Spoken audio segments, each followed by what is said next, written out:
What's going on? Jake here with Uncommon EDC, and today I'm checking out the Data Crew pouch called the Slider. There's also the Weta Slider, which is very similar but slightly different dimensions. This one is 3.5 inches tall by 4.5 inches wide and about 1.5 inches deep, although as is currently loaded out it ends up being about 2.5 inches or so. But the Weta Slider is going to be 2 inches deep, but the same dimensions, 3 inches by 4.5 inches. So getting a little bit more thick, but otherwise the same dimensions. And they both come in at the same price point, which is a little bit pricey on this pouch at $60. It is, however, made in downtown LA. Really cool pouch and very small run. Each one there were less than 100. So this one's currently sold out, but you can still get the Slider in the canvas model and then the Weta Slider in, I think, black over on the site. So those two are still available, but this colorway in the camo is currently sold out. This is a 500D urethane coated nylon, and so they have the canvas one as well, but this one is a nylon. Again, about 1.5 inches thick, but this one ends up being about 2.5 inches thick, so a little bit thick for pocket carry. This is more of a throw it in your bag type pouch. Even though it's a pretty small footprint, it just ends up being so thick that it's not going to be comfortable in a pocket. Now I have this loaded out as a bit of a toolkit, and I'd probably carry it alongside something like the Leatherman Charge, which has its own bit kit. This is a G10 model. I'm not going to go over this because it's not what the video is about, but I would carry it alongside a multi-tool of some sort, and usually probably the Leatherman Charge. So let's go ahead and dive into the pouch itself. So I already gave the dimensions. It has this reverse zipper, and it's a number 5 coated coil zipper. I don't think it's YKK. It doesn't say that it's YKK, but it is reverse threaded in here, so it's going to be a little bit water resistant. The nylon is also coated, so overall the pouch is pretty water resistant, but not waterproof. You're not going to want to submerge it, but it'll do fine in a bit of rain or if you get splash it. Have the tag here and a front pocket that goes the entire length. This pocket is 4.5 inches by 3 inches, but the zipper is about 2.5 inches up. I'll get into that pocket, but first I'm going to flip over to the back side, which has a full hook and loop panel with Velcro here. So I have a bunch of different patches on here. Pete's Pirate Life, I Love Knives, the Gondak EDC, It's Dangerous to Go Alone, Take This, the Maniac EDC, Tattoo Dagger, as well as, I forget who these patches are by, 2 different ones. The Mickey Hands, I will put a link in the description, as well as the Knife Life, but 2 different makers there. I can't remember who they are off the top of my head, but again, we'll put them down in the description below. But a nice kind of Velcro panel here where you can display a bunch of different Ranger eyes, decent size there. And then onto the pocket in the front. So again, this is also reverse threaded, so going to be water resistant. I don't have a whole lot up here, but I thought it was appropriate to, since this pouch is called the Slider, to put a burger or slider challenge coin. And this one is by PFAB Designs. So you have that 13 logo from PFAB Designs. But again, since it's called the Slider, I thought it would be appropriate to use that challenge coin. And for the most part, this is a toolkit, but threw some pocket jewelry in there. And then the only other thing I have up front is a small utility blade. This one is from Violent Little Machine Shop, the Little Bitch, and it's just a tiny little utility knife. So just a small cutting tool there. And that's all I have on the outside. It could have fit a little bit more, but didn't make the most of that space for sure.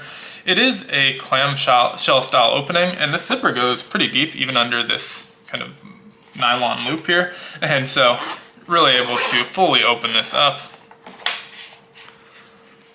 And inside, you have a little bit more real estate, and that looks like it fell out, a little bit more real estate for some patches on the right-hand front pocket.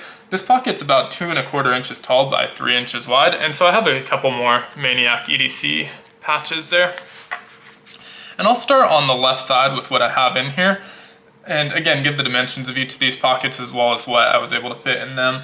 So on the front left, we have these that are 2.75 inches tall, and each of these are 1.5 inches wide, so it's divided into 2. This overall is 3 inches wide, so the pockets that span the full length are going to be 3 inches wide.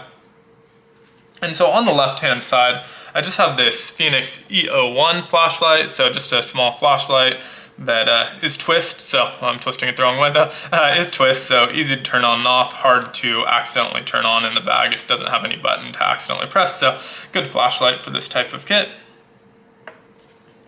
And that's all I had in the left pocket. There was room for a little bit more because obviously this is not 1.5 inches wide, so you can definitely fit something else in there with the pocket, or in that pocket if you want to, and I did do that in the right hand side. So up next I have the Victorinox Cadet. This is again a G10 model, so I guess I like G10, the Leatherman's also a G10 model, but this was the Nut and Fancy Project special edition, so it is a serialized numbered version. I have the orange one as well, but super cool little Victorinox there.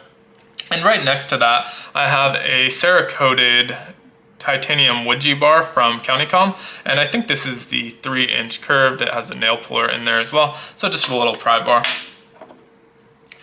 Now in the back pocket, which is right behind it, you can see it's just slightly longer than these mesh pockets, and it has the made in the USA tag. Again, these are made in downtown LA, so really local to me, but right behind that is a 3-inch pocket that's 3 inches tall by 3 inches wide. And so I have a pair of Knipex pliers. These are 4-inch pliers, as well as a titanium adjustable wrench from Countycom. This one is anodized. I just hit it with some fire and gave it a little bit of color, but this is the 4-inch adjustable titanium wrench from Countycom, and those both fit in there pretty well. Again, it's about 4.5 inches tall here, or wide, depending on how you're looking at it. I guess if you're looking at the front, it's wide, but from the interior, it's tall. So about 4.5 inches tall, but those are 4 inches and are pretty snug fit without pushing on anything. And that's just because the seams obviously take up some of that measurement there.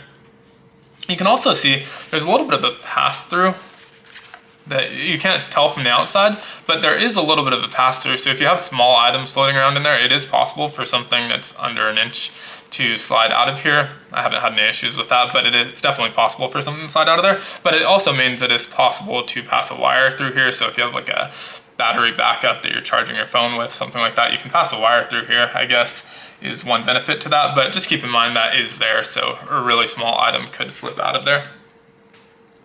Onto the right side, the front right pocket is going to be 2.25 inches tall by 3 inches wide, and then the back right pocket is the same dimensions as the left side, those 3 inches wide by 3 inches tall. And obviously those are both going to the bottom, so stuff can be a little bit taller than that, and not worry about it overhanging. It's not going to have any effect on what can fit in there.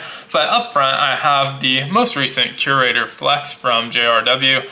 And this is the tie-dye version. It comes out with a new one every month, the first Friday of the month. So new one should be dropping this Friday, actually. So keep an eye out for that if you're interested in these. They're mostly just pocket jewelry, but I like to use them for putting screws into. If I'm disassembling a knife or something like that, I'll put the screws in here so they don't roll away, and these little nubs keep everything kind of where you want them. So it makes sense to put them in a toolkit. I almost always carry one of these. I like collecting them, and they're fun and just fun to fidget with and play with, and just another bit of pocket jewelry, like I said. And then on the right side, I wanted to include a pen. Again, I don't remember the model of this pen, but I'll put a link to the description below. In the description below. I know I got it off of Amazon. It's meant to go on a keychain. There's obviously a small hole at the top, and it's magnet retention, so just a small pen. Never know if you want to write on something. I don't have any paper on here, but you can always write on your hand or whatever you need. And then a small toothpick, also from Amazon. Also don't remember the name of this, but it basically just unscrews, and you can screw it in to the opposite side to give you a little bit of reach. And so I probably wouldn't use this one as a toothpick. I have a couple of these, but if you need to kind of scrape something out of a crevice or reach something through a skinny opening, this is something that you can use for that. So just gonna rethread that there. And then the last item on the back is another item from Countycom. This is just a interesting little bit driver. And the reason I put this one in here is I have one in the charge kit as well. So that one's kind of a straight up bit kit, but this one is just kind of an interesting one. It's on a slider. So you put the bit in here. Let me just pull one out. And you can use this for a little bit of leverage to get your turn and then slide it back out.